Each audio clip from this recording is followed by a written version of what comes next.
এই অর্ডিন্যান্সের ভিতরে major major অর্ডিন্যান্সকে এখানে দেখেন বাদ করে দেওয়ার প্রস্তাব করছে। 1 নম্বর বাদ করে দেওয়ার প্রস্তাব করছে কি জানেন? গুম প্রতিরোধ ও প্রতিকার অধ্যাদেশ বাতিল, বাংলাদেশের মানবাধিকার কমিশন গঠন অধ্যাদেশ বাতিল, দুর্নীতি দমন কমিশন অধ্যাদেশ সংশোধন অধ্যাদেশ বাতিল, সুপ্রিম কোর্টের বিচার বিভাগীয় পৃথক সচিবালয় গঠন করার অধ্যাদেশ বাতিল, সুপ্রিম কোর্টের বিচারক নিয়োগ করার কমিশন অধ্যাদেশ বাতিল, ব্যাংক রেজলিউশন অধ্যাদেশ বাতিল। কি আশ্চর্যজনক বিষয় দেখেন, আমি এভাবে দেখি না। স্কিম 133টা অর্ডিন্যান্স রিপোর্ট পাবলিশ হয়েছে গতকালকে রাতে। 133টা অর্ডিন্যান্স। সংস্কারের 2 ভাগ দেখেন, একটা হলো সাংবিধানিক সংস্কার, এখানে আছে 47টা, আর একটা আছে সংবিধানের বাইরে অধ্যাদেশ আদেশ রেগুলেশন করে করা যাবে, এরকম আছে 37টা। সব মিলে হলো 84টা। এই 47টার ভিতরে একমত হয়েছে 30টা, বাকি থাকে 17টা। আর এখানে 37টার ভিতরে কাজ করতে গিয়ে সরকার জারি করছে 133টা। এই অর্ডিন্যান্সের ভিতরে মেজর মেজর অর্ডিন্যান্সকে এখানে দেখেন বাদ করে দেওয়ার প্রস্তাব করছে। 1 নম্বর বাদ করে দেওয়ার প্রস্তাব করছে কি জানেন? গুম প্রতিরোধ ও প্রতিকার অধ্যাদেশ বাতিল, বাংলাদেশের মানবাধিকার কমিশন গঠন অধ্যাদেশ বাতিল, দুর্নীতি দমন কমিশন অধ্যাদেশ সংশোধন অধ্যাদেশ বাতিল, সুপ্রিম কোর্টের বিচার বিভাগীয় পৃথক সচিবালয় গঠন করার অধ্যাদেশ বাতিল, সুপ্রিম কোর্টের বিচারক নিয়োগ করার কমিশন অধ্যাদেশ বাতিল, ব্যাংক রেজলিউশন অধ্যাদেশ বাতিল। আছে কি? কোনটা আছে? এটা একটা অ্যাড আছে না টেলিভিশনে, দেখবেন ককরোচ দিয়ে না কি দিনে নকআউট দেখছেন? এটা তেলাপোকা মারে, যে তেলাপোকা। আপনি আমাদের এখানে যে এরোসল আছে, যেখানে বেশি তেলাপোকা আছে এরোসল মারবেন, একটা এরোসল এক মারার পরে দেখবেন একটা তেলাপোকা আর একটা তেলাপোকার গলায় ধরে কান্দে। দুইটাই মৃত্যুপথ যাত্রী। একটা জিজ্ঞাসা করে আপনি কবে মরবেন, সে বলে আমি এখনই মরবো, আর একটা বলে আমার নিয়ে যাই। এইটা দেখে, এই প্রস্তাবগুলো দেখে আমার কাছে মনে হয়েছে জগতের মানুষ আমাদের দিকে তাকায় মনে করতেছে সরকারি দল বিরোধী দল সবই তো মরবে দেখি, এটা তো মরার বুদ্ধি। আচ্ছা বলেন, গুম প্রতিরোধ প্রতিকার অধ্যাদেশ বাতিল করার কি কারণ থাকতে পারে? একমাত্র ডিজিএফআই শাটারিং ছাড়া আমি তো আর কিছু দেখি না। ডিজিএফআই আপত্তি ছাড়া, এসবিএনএস এর আপত্তি ছাড়া এই আইনাগর তৈরি করার মূল কারিগর ডিজিএফআই।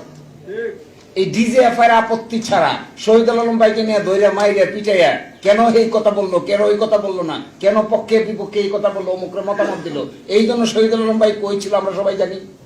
তো তাদের আপত্তি ছাড়া গুম এবং খুন পাশ করার আপত্তি কি ভদ্রলোকের থাকতে পারে?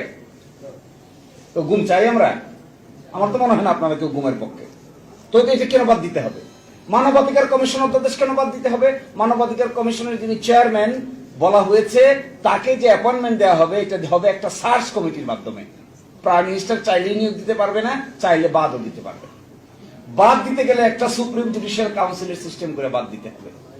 আবার মানবাধিকার কমিশনের চেয়ারম্যানকে পাওয়ার দেওয়া হচ্ছে, তারা সো মোটো তদন্ত করতে পারবে, ইভেন কোন আইন শৃঙ্খলা বাহিনীর লোকেরা যদি জড়িত থাকে তাকে অ্যারেস্ট করতে পারবে। এই অধ্যাদেশটা বাদ করার কি কারণ থাকতে পারে? তার মানে কি তদন্ত কেউ করবে না? পাশে দেখবেন কমেন্টে লিখছে বাদ দেওয়ার পিছনে মূল কারণ হলো, এটা পড়লে আপনারা সবাই গলাগলি করে হাসবেন, যেহেতু সরকারের সংবেদনশীল আইন শৃঙ্খলা বাহিনীর সদস্যরা এই অপরাধের সঙ্গে জড়িত থাকতে পারে, এই জন্য মানবাধিকার কমিশন আর গুম প্রতিরোধ অধ্যাদেশ বাতিল। তো গুম তো করবে কে? গুম তো আইন শৃঙ্খলা বাহিনীর লোকেরাই করে নাকি? গুম যদি আইন শৃঙ্খলার বাহিনীর লোকেরা করে, তার তদন্ত হইতে হবে না? আরেকটা ইন্টারেস্টিং, মানবাধিকার অধ্যাদেশের পিছনে কমেন্টে লিখছে যেহেতু এটা সরকারের কোন মন্ত্রণালয়ের অধীন নয়। আচ্ছা, মানবাধিকার কমিশন কি সরকারের মন্ত্রণালয়ের অধীন থাকার কথা? আশ্চর্য ব্যাপার, এটা স্বাধীন, তদন্ত করবে স্বাধীনভাবে, নয় এজন্য বাতিল। দেখেন, সুপ্রিম জুডিশিয়াল পৃথক বিচার বিভাগীয় সচিবালয়ের পাশে কমেন্ট লিখছে কি, পৃথক বিচার বিভাগের সচিবালয়ের পাশে কমেন্ট লিখছে যে সরকার ইচ্ছা পোষণ করলে এটা কার্যকর হবে। আচ্ছা, সরকার ইচ্ছা পোষণ করলে নিম্ন আদালতের ম্যাজিস্ট্রেটকে বদলি করা যাবে, সরকার ইচ্ছা পোষণ করলে পদোন্নতি দেওয়া যাবে, সরকার ইচ্ছা পোষণ করলে শৃঙ্খলা বিধি অ্যাপ্লাই করা যাবে, সরকার ইচ্ছা পোষণ করলে, সরকার ইচ্ছা পোষণ না করলে কি করবে? ইচ্ছা পোষণ না করলে রাত 2টার সময় আদালত বসে শহীদ আলম ভাইকে অযথা রিমান্ডে নিয়ে পিটাইবে। ইচ্ছা প্রকাশ করছে না, রাজা ইচ্ছা প্রকাশ করছে না, তো হয়ে গেল। অসুবিধা কি?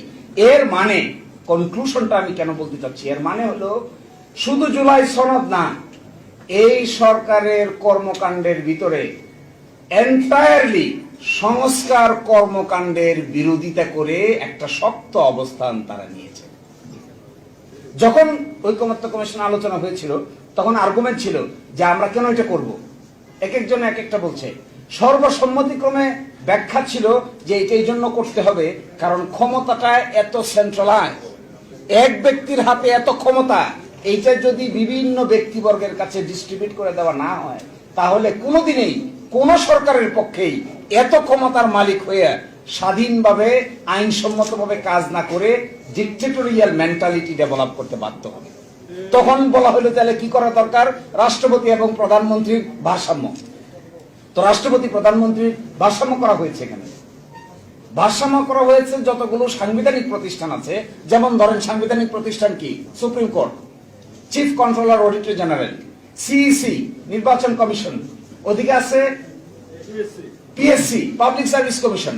এগুলোর মধ্যে এমন একটা ক্ষমতা ডিস্ট্রিবিউশন থাকতে হবে যেন একটা আরেকটাকে নিয়ন্ত্রণ করতে না পারে। এই বিভক্তির অংশ হিসেবে যেগুলো অর্ডিন্যান্স দিয়ে করার দরকার ছিল এগুলো 133 অর্ডিন্যান্স, আর যেগুলো অর্ডিন্যান্স দিয়ে করা সম্ভব হয় নাই এটা হলো সংবিধান সংস্কার। সেই সংস্কারের জন্য একটা আদেশ দরকার ছিল, এই আদেশের নাম হলো জুলাই জাতীয় সনদ উইদিন ব্র্যাকেট সংবিধান সংস্কার আদেশ। এখন ওনারা বলছেন এটা অসাংবিধানিক, তাহলে কোনটা সাংবিধানিক? বিরাট প্রশ্ন। আমি কনক্লুশন ড্র করছি, এটা আমাদের জাতীয় জীবনের এই চরিত্রকে কিভাবে বিশ্লেষণ করা যাবে তা হয়তো ইতিহাসেই বিবেচনা করবে। কিন্তু আমার কাছে মনে হয় এই যে চোর পুলিশ খেলতে খেলতে যে 56 বছর পার করলাম, ঘুরে ফিরে কিন্তু আমরা জায়গাতেই থাকলাম।